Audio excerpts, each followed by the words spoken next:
അഫ്നൊന്ന് വേഗം വാ, പരിപാടി ഇപ്പൊ കഴിഞ്ഞു പോവും. ഓ ഒരു മൈക്കപ്പ് ഓർക്കൊന്നും ഇനി ഭക്ഷണം കിട്ടിയില്ലെങ്കിലും മൈക്കപ്പ് ഇട്ടാ മതി.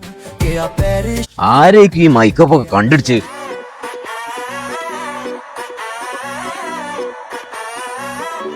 ശരി, ഇന്ന മേക്കപ്പ് എന്ന് കുറ്റം പറഞ്ഞിട്ട് നിങ്ങളിപ്പോ എന്താ കൈമ തേക്കണേ? അല്ല അത് പിന്നെ ഞാൻ പെട്ടെന്ന് തേക്കുമ്പോ നല്ലതാണോ അല്ലേ എന്നുള്ളതൊന്ന് ശ്രദ്ധിച്ചോളിയാ. ഇതേ വാസ്ലിന്റെ ഗ്ലൂട്ട ഹയ ഡിവി റേഡിയൻസ് ആണ്. ഇത് സാധാരണ മോയ്സ്ചറൈസർ പോലെ അല്ല, non Gracy and light weight ആണ്. അതുകൊണ്ട് തന്നെ നമ്മുടെ സ്കിന്നിൽ പെട്ടെന്ന് അബ്സർവ് ആവുകയും നമ്മുടെ സ്കിന്നിനെ ഹൈഡ്രേറ്റ് ആക്കി വെക്കുകയും ചെയ്യും. ഇതിൽ ഗ്ലൂട്ട ഗ്ലോ ഉണ്ട്, അത് വിറ്റാമിൻ സിയേക്കാൾ 10 ഇരട്ടി ബെറ്റർ ആണ്. ഇത് നമുക്കൊരു വിസിബിൾ ബ്രൈറ്റ്നസും തരും. പിന്നെ ഇതിലെ ഹെലറോൺ നമ്മുടെ സ്കിന്നിനെ ഹൈഡ്രേറ്റ് ചെയ്ത് മോയ്സ്ചറിനെ ലോക്ക് ചെയ്യുന്നു. അതുകൊണ്ട് നമ്മുടെ സ്കിന്ന് സോഫ്റ്റ് ആയിട്ടും ഫ്രഷ് ആയിട്ടും ഗ്ലോ ആയിട്ടും ഇരിക്കും. ഞാൻ ഇത് ഡെയിലി ഷവറിന് ശേഷം യൂസ് ചെയ്യുന്നുണ്ട്. നമ്മുടെ സ്കിന്നിന് ഭയങ്കര കംഫർട്ടബിൾ ആണ്. ടിഷ്യൂ പേപ്പറിനോട് കയ്യിൽ സ്വൈപ്പ് ചെയ്ത് നോക്കിയാലും ഒരു ഓയിൽ കണ്ടന്റ് പോലും നമുക്ക് കാണാൻ പറ്റില്ല. അപ്പം പ്രൊഡക്റ്റ് പർപ്പിൾ ആപ്പിൽ അവൈലബിൾ ആണ്. എന്റെ കൂപ്പൺ കോഡ് ആയ VGDRCREAT40 യൂസ് ചെയ്താൽ നിങ്ങൾക്ക് ഫ്ലാറ്റ് 40% ഓഫ് ഉണ്ടാവും. പ്രൊഡക്റ്റ് മോള് ടാഗ് ചെയ്തിട്ടുണ്ട്.